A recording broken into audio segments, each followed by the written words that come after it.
రాధే రాధే అలుపంటూ రాధే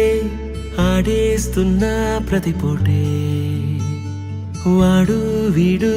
అని తేడాలే లేవే ఓ చోటే చేరి ఆడామే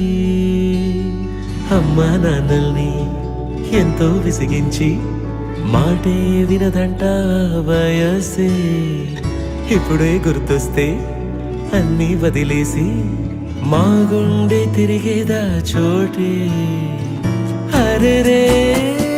బాల్యం రమ్మన్నారాదే గుర్తుకొస్తే కంట చెమ్మ పెట్టిస్తుంటుంది